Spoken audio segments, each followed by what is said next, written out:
For the safety of your smile, use Pepsodent twice a day. See your dentist twice a year. From the Hollywood Canteen, the Pepsodent Show, starring Bob Hope and his guest star, Bette Davis.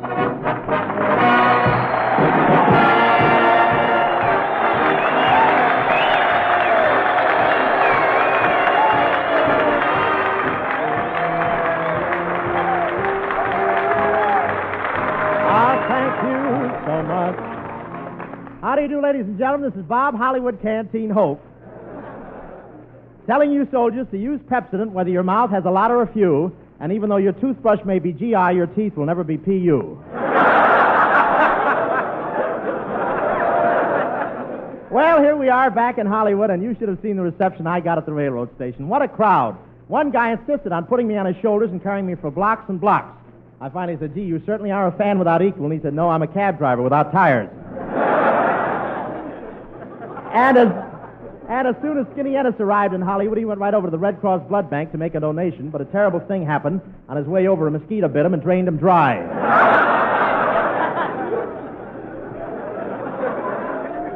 Everything has changed in Hollywood, though. It's all dimmed out down here along the coast, and you can't have any lights shining toward the sky. In fact, in the drugstores, you have to play the pinball machines upside down. And they have a midget underneath to tell you what your score is. And they've certainly got an efficient way of moving the troops from one place to another down here. In San Francisco, they use trains. In Seattle, they use flying fortresses. Down here, they just sent out a girl in slacks.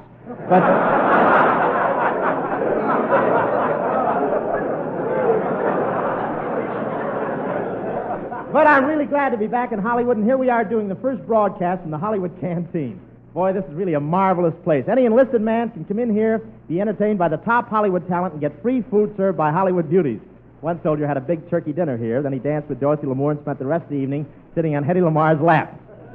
He's been AWOL for 4 days now. They can't send him back to camp till he stops steaming.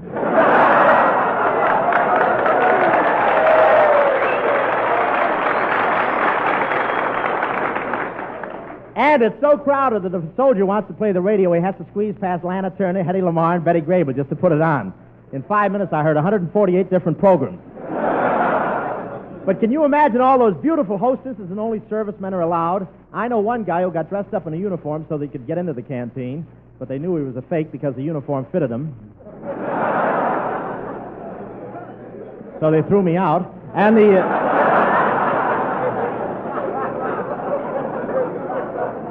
the soldiers, sailors, and Marines all get along very well together here. I saw a soldier dancing with a blonde, and a sailor cut in on him. Then a Marine cut in on the sailor, and it was all done in an orderly military manner. In fact, the bodies were dragged off the floor in a column of 3. One of the soldiers here danced with a fat girl the other night, and when he wanted her to stop dancing, he didn't smile at her and say, should we stop dancing, miss? He just stood at attention and shouted, company, halt!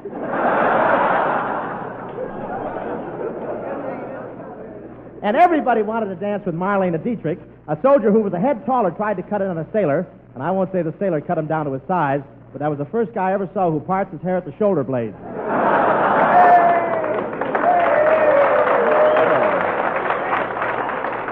And I want to tell you, there's certainly a lot of strong soldiers hanging around the canteen here. I walked in with a blonde on one arm and a brunette on the other. 2 minutes later, no blonde, no brunette, no arms. And Dorothy Lamour came down here to work last night, but she was almost had a disaster. She was standing in the kitchen in a sarong when a nearsighted soldier reached for a dish towel.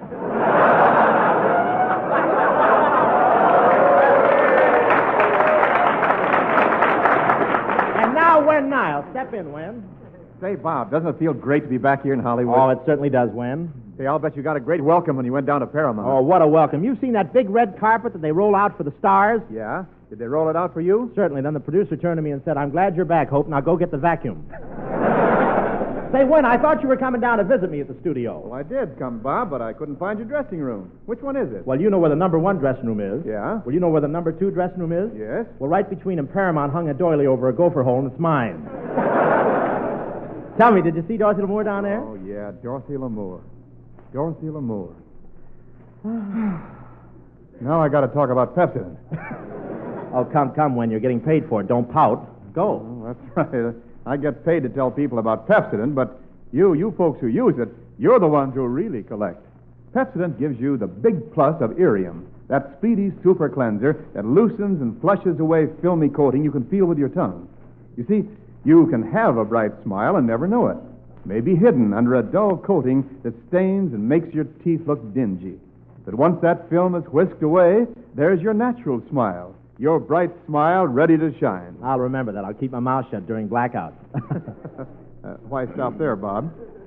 Go, you Irium slave. Go.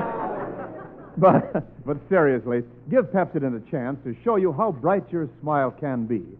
Give that cool, refreshing flavor of Pepsodent a chance to wake up your taste and let you know your teeth are clean, bright. And you'll know that they are just by the feel of them. So, tell you what to do. You know that empty metal tube you've been saving? Take it to your store tonight.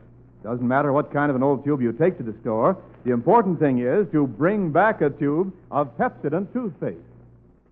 And here's Frances Langford, ladies and gentlemen. Here she is.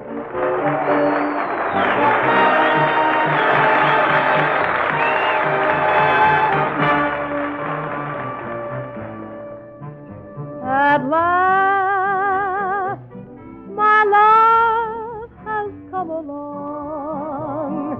My lonely days are over, and life is like a song.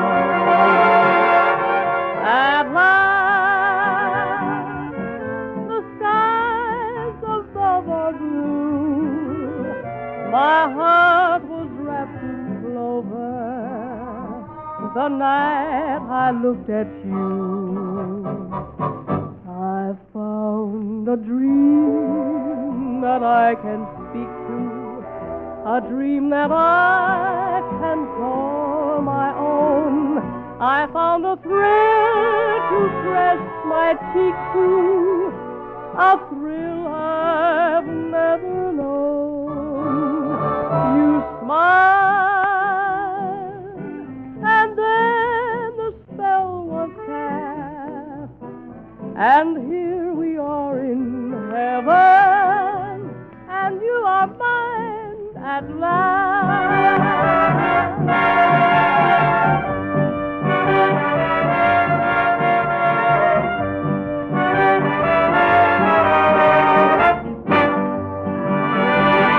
I found a dream that I can speak to, a dream that I can call my own. I found a thrill to press my cheek to, a thrill I've never known. You smiled, and then the spell was cast, and here we are in heaven, for you are mine at last.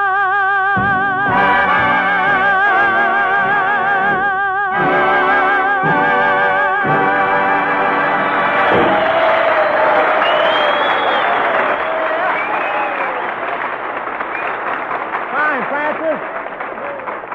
That was Frances Langford singing at last. And now, ladies and gentlemen, I am proud to present one of the foremost actresses of our time and the president of the Hollywood Canteen, Miss Bette Davis.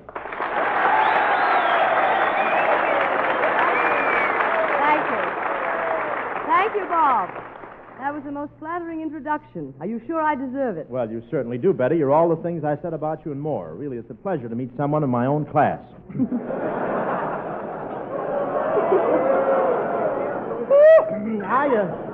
But seriously, Betty, it's a thrill for me and those associated with me on the Pepsodent program to be here at the Hollywood Canteen tonight and to give what assistance we can to the wonderful work that's being done here. Bob, we're certainly grateful to you for broadcasting from here. Say, I guess this is the first radio show to be broadcast in the Hollywood Canteen, eh, Betty? That's right, Bob, you are. Later on, there'll be others, but we thought we'd start in a small way.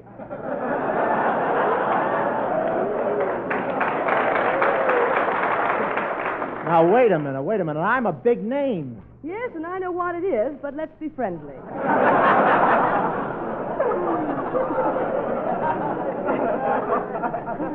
But, Betty, this is really a wonderful place here for the soldiers. Sailors. We're so glad you think so. Bob, there's a little matter I want to take up with you. You know, all the food and the entertainment at the canteen is free. Of course, I know that. Then why were you standing on the street yelling to the soldiers, "Hey, come on in, fellas, it's my treat"?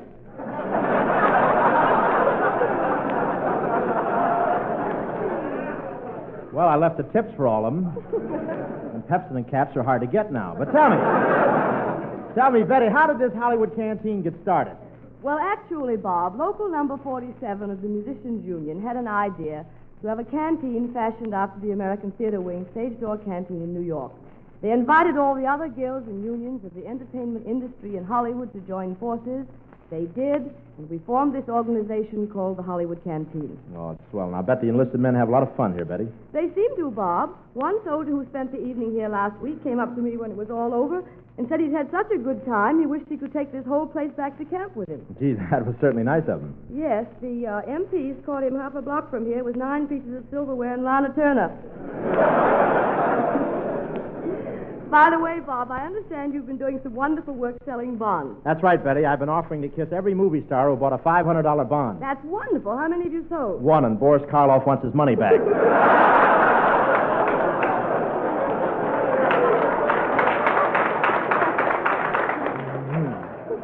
Say, tell me. That you, Boris? Tell me,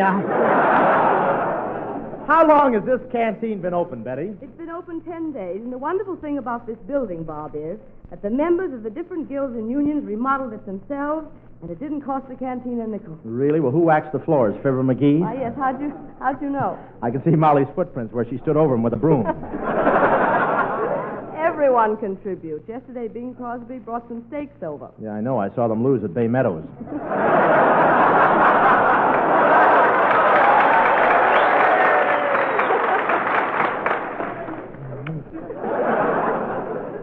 Tell me, does my old girlfriend, Hetty Lamar, show up here much? Oh, yes, Bob, but I always thought your girlfriend was Madeline Carroll. Oh, yes, she's one of the mob. But, you know, in my last picture, I had about 25 love scenes with Madeline. Yes, she told me. I know you'll be glad to hear she's feeling better now. Oh, you must have your little joke. What else can I get on this program? Step out from behind the net and you'll find out. But say, how about going out with me tonight after the broadcast's over, Betty? Well, I'm afraid I'm too busy, Bob. You know, these are busy days for all girls. Yeah, women are doing a million things nowadays. They're riveting, welding, taking care of gas stations. See, who knows, maybe someday one of them will learn how to cook.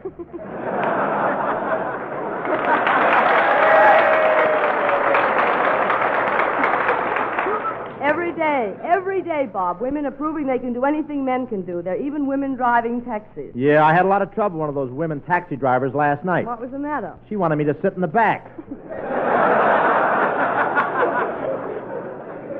Even gas stations are putting on girl attendants now. Yes, I'll bet they're very efficient, too, Bob. Say, Betty, I have an idea. Let's do a little sketch for the folks. You be the girl attendant at the gas station, and I'll drive into my car. All right, Bob, let's go.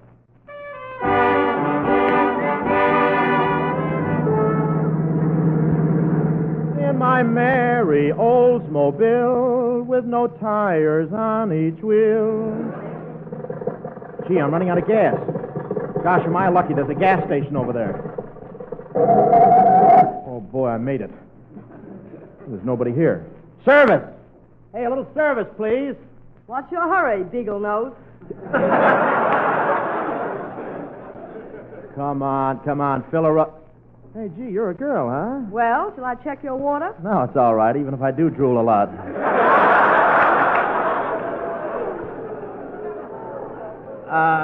By the way, kid, what do you think of this wagon I'm driving? It's got a hopped-up motor and a driver to match. Come on, tell me, what's the trouble? Well, one of my brake rods is busted. I burned out my bearings, and my crankcase is in terrible shape. Oh, you poor boy. How do you manage to walk? Say, this left rear tire's kind of worn. Want me to examine it? Okay. I must remember to get my nails shortened. Oh, that's all right. I can always pick up another tire. I've got a Tommy gun. Just a minute. I'll spray your windshield. What makes you think I got a windshield and get me a towel?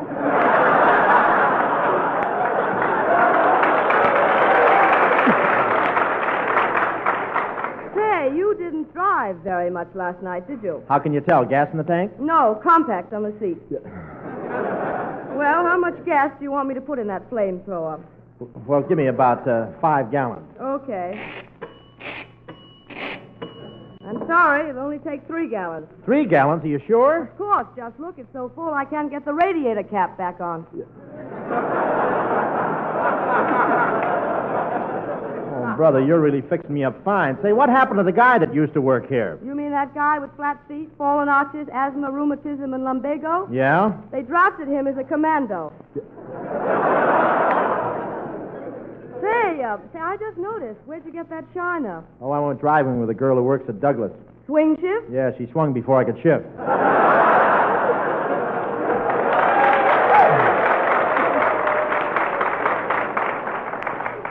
Thanks, Wolf. Say, how about you going out with me tonight? Okay. I don't mind going out with a swell dresser like you. You sure know how to do a zoot suit, Justice. That's a swell zoot suit. Yeah, get a load of this jacket. It comes all the way down to my ankles. What's the good of that? I'm the only jitterbug in town who can go out dancing while he's having his pants pressed at the same time. Well, I gotta leave now. Say, how about a little kiss before I go? That's not part of the service. Besides, I don't kiss strange men. Wait a minute. I'm not strange. I'd hate to put it to a vote.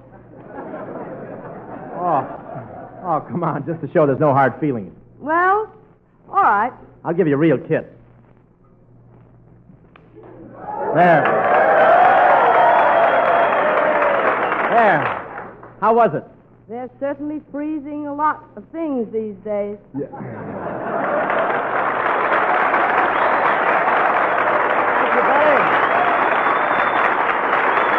Thank you, Bette Davis. And I wish you all the luck in the world, to you and the Hollywood Canteen. Keep up the grand job you're doing. And now, Skinny Ennis singing Kalamazoo.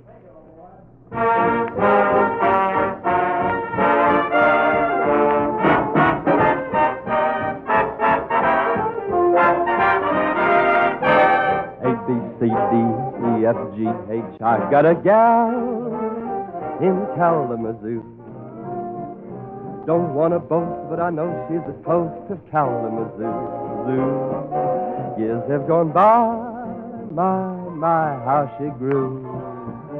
I like to look when I carried her books in Kalamazoo. I'm going to send a wire, hopping on a flyer, leaving today. Am I dreaming? I can hear her screaming. How you, Mr. Jackson? Everything O-K-L-A-M-A-Z-O. What a gal, a real tipperoo.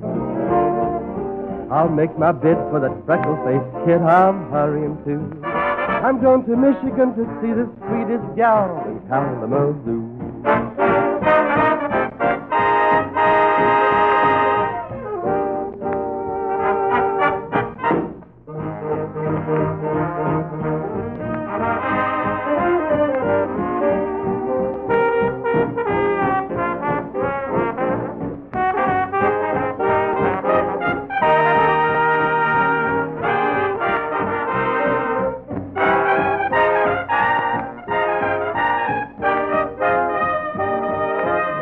Got a wire, hopping on a flyer, leaving today. Am I dreaming? I can hear her screaming. Hi, Miss Jackson. Everything is O-K-L-A-M-A-Z-O-O. What a gal, a real pepperoo. I'll make my bid for the freckle-faced kid I'm hurrying to.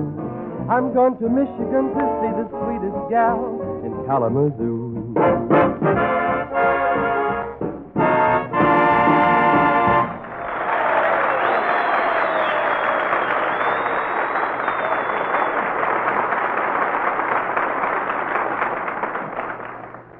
And now I have a message for all of our listeners.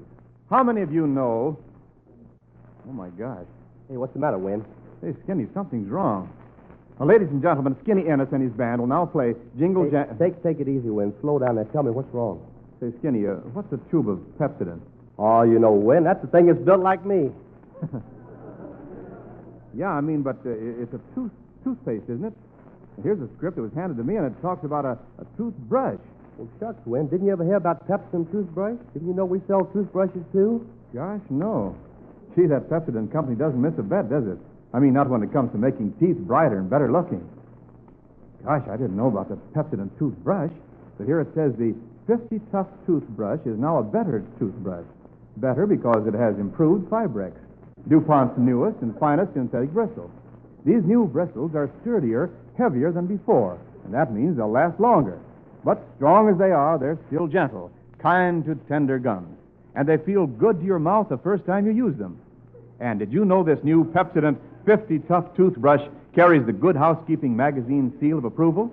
Well, it does, and that means you can buy it with complete confidence. So tonight, folks, go out and get a new Pepsodent 50 Tough toothbrush. Gee, isn't it funny I didn't know about that toothbrush? I thought we were only selling toothpaste and tooth powders.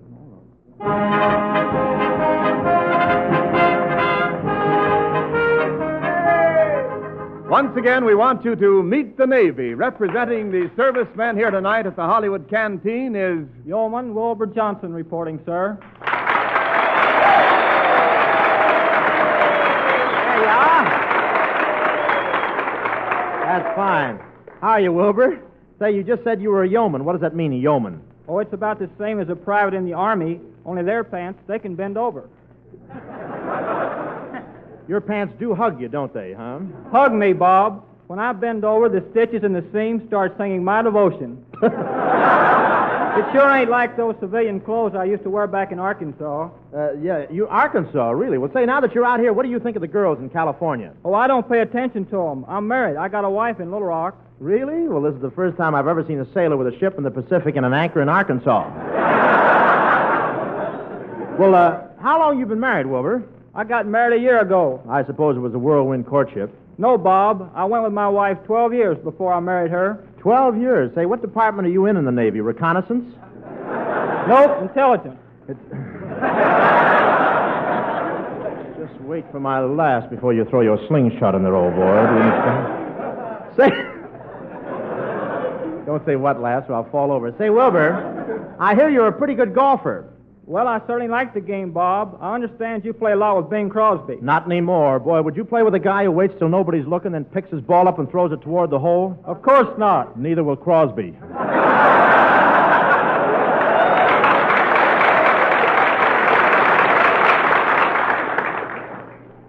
That's you. Cut in. Right there.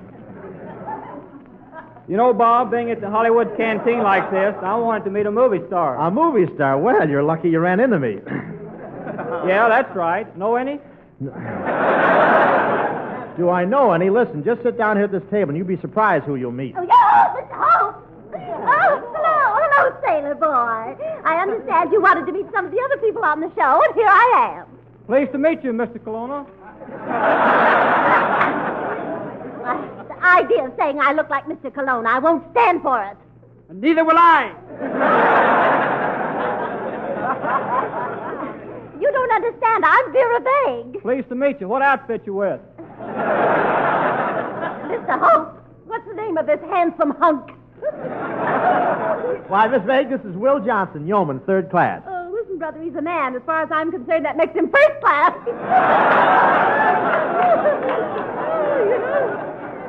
Sailor, I think I could go for you. You could? Yes, I like tall, dark men. I'm blonde. Oh, then who cares? Kiss me. Oh, I couldn't. You're old enough to be my mother.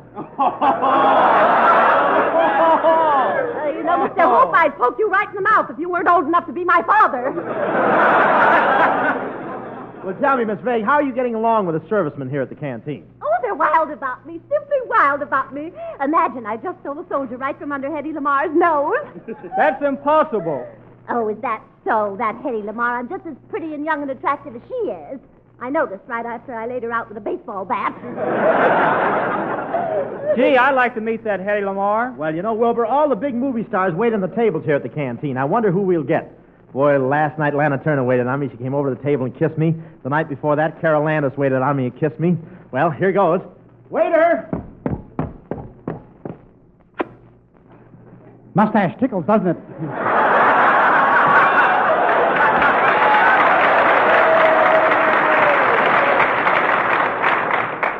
Oh, so you're the waiter. Do we have to pay for our meal, Kelowna? No, we serve all soldiers free. What about me? Veterans of the last war serve free, too. Oh, you dear man. How I'd like to get in your mustache with an egg beater. Now, look, waiter, what's wrong with this chicken soup? There's more water in it than chicken. Ah, yes. Hen was crying. Chicks got drafted.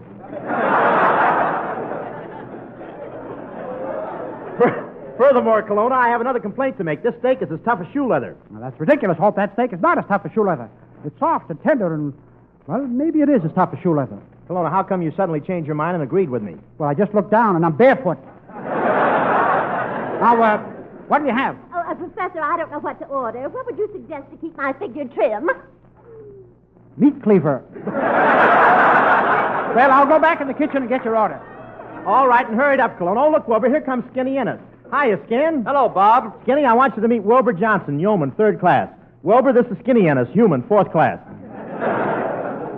Hiya, Muscles. Boy, you should see these two guys standing side by side, folks. They look like a couple of strands of spaghetti in search of a meatball. Well, shake hands, Bob. We found one.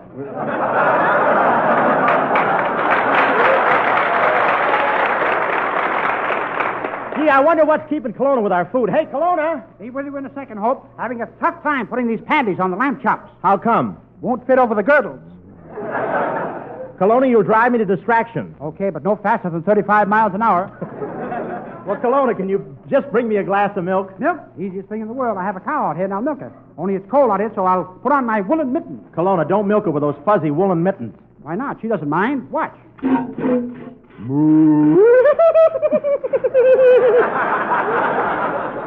Very interesting. Very interesting. Care for a milkshake? Say, guess we may as well forget about Kelowna for a while. Oh, here comes Frances Langford. Hello, Frances. Hello, everybody. Hello, sailor. Hello. Gee, you're beautiful, Miss Langford. Your eyes are like those of Hero, for whom Leander swam the Hellespont. Your smile's the smile of Cleopatra that made Mark Antony her slave. Well, what do you know? An intellectual wolf. Well, look, now that we're all here at the table, Skinny, Wilbur, Vera, Francis, and me, let's have some fun. Gee, Skinny doesn't look as though he's having a good time, Bob. Oh, Skinny never has a good time at these dinners, Francis. Why not? Well, the pimentos and the olives keep looking at him and saying, he's out there, why are we in here? Oh, the music's starting. Good, let's dance. Who wants to dance this dance with me? I do. Who wants to dance this dance with me? I do. Who wants to dance this dance with me? I do. I don't think she can't do it either. Say, you know, I don't think Kelowna will ever get... I'll get it.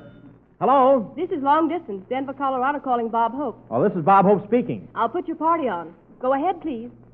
Hello, Hope. Yes, Kelowna? Which one of you ordered that Denver sandwich?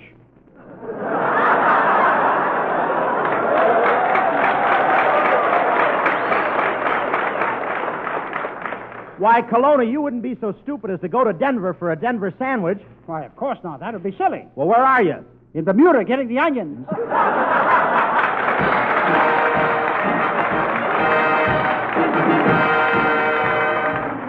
All thanks for the memory, Miss Bette Davis, Queen of Hollywood's Canteen. Each soldier saying Flying Man and Leatherneck Marine. Do thank you so much, and thanks for the memory. You folks who never shirk to make this project work. For every dime and mite of time you've lent to make it perk. We thank you so much. Well, we've all had a great time tonight broadcasting here from the Hollywood Canteen, and really it's great seeing these boys of the service enjoying a little of the fun they deserve. Next week we'll be back at the same time broadcasting for the boys down at Camp Elliott in San Diego. Good night, everybody, and greetings to the boys at the Harbinger Aerial Gunner School down there in the lower Rio Grande Valley, listening tonight over KRGV. Good night, everybody.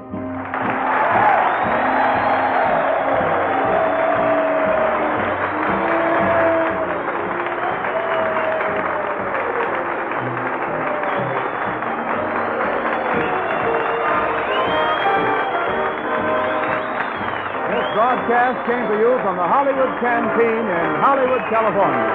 This is Wendell Niles speaking. This is the National Broadcasting Company.